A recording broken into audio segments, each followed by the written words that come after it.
जाके कहिए रे पगली तुहे टाइम के ले जाई बुमारो से अपना बाबू से जाके कहिए रे छौरी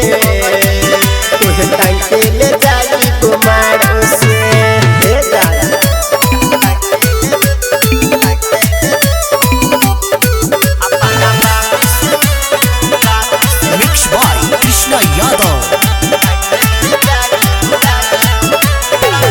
में दम बाटे खतानी शादी तोहसे रचाए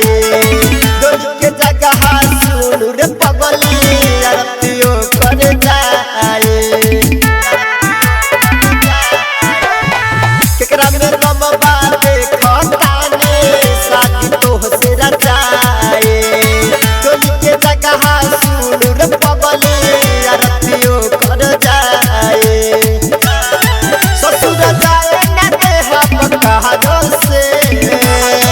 अपना बाबू से जाके कहिए रे पगली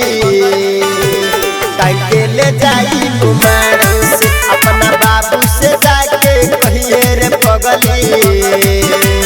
टाइम के ले जाई बुमारो से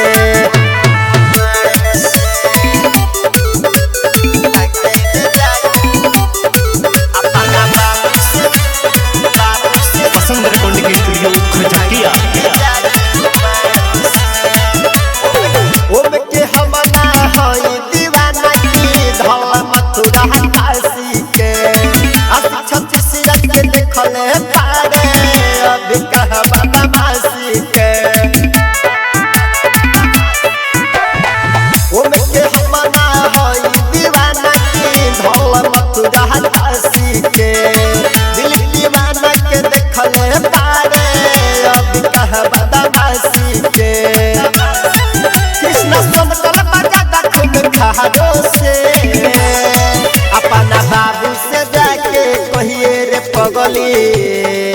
तुहे टाइम के ले जाई बुमारो से अपना बाबू से जाके कहिए रे छौरी तुहे टाइम के ले जाई बुमारो से। पसंद रिकॉर्डिंग स्टूडियो खरझकिया।